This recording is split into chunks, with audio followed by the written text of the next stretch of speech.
Hey everybody, it's Josh here. I'm going to be riding this thing here today. It's got the gigantic Yamaha 1.8 liter supercharged engine, the biggest personal watercraft engine available today.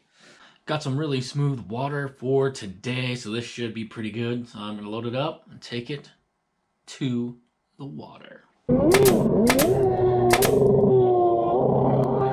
Taking out the big one, the GPRSHO. Testing out that prop and just going for something reliable as opposed to that which I was just doing, but who knows what video that'll be in. I gotta drag it out into the water and then we'll let it rip.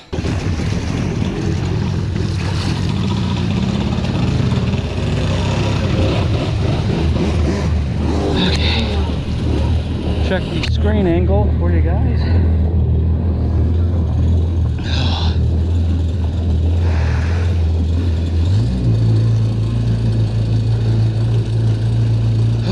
I just want to let her rip. Well, let me give her a second to warm up.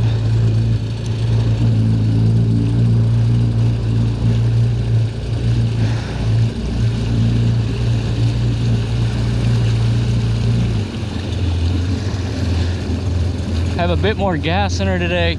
Can definitely feel that in the nose. Hopefully it'll keep the nose down.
Plenty of speed.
just stupid.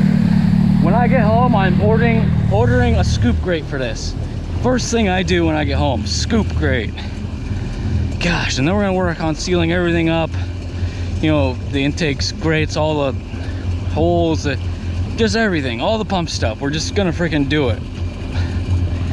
This thing has so much power, but just cavitates it all away. All right, guys, we got some good water. This speed up, I think, will keep the top speed. So let's give it a shot.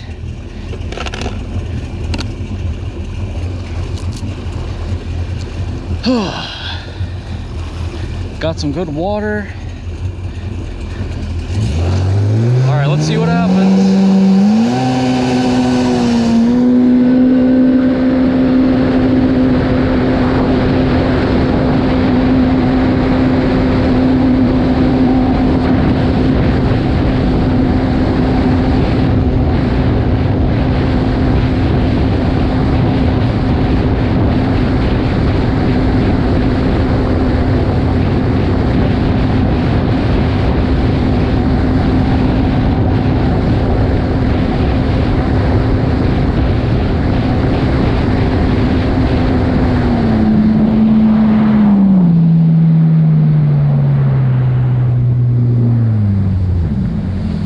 See what we got, or if it even kept it. Oh, there we go. 71 mile an hour. Like what I was saying on the last thing, this prop didn't do any different. I think we're just at a point of cavitation more than anything else. I mean, maybe we did gain 2 miles an hour, I don't really know, but there you go. 71. Last time I thought we hit 71, but that other app I think reads slow.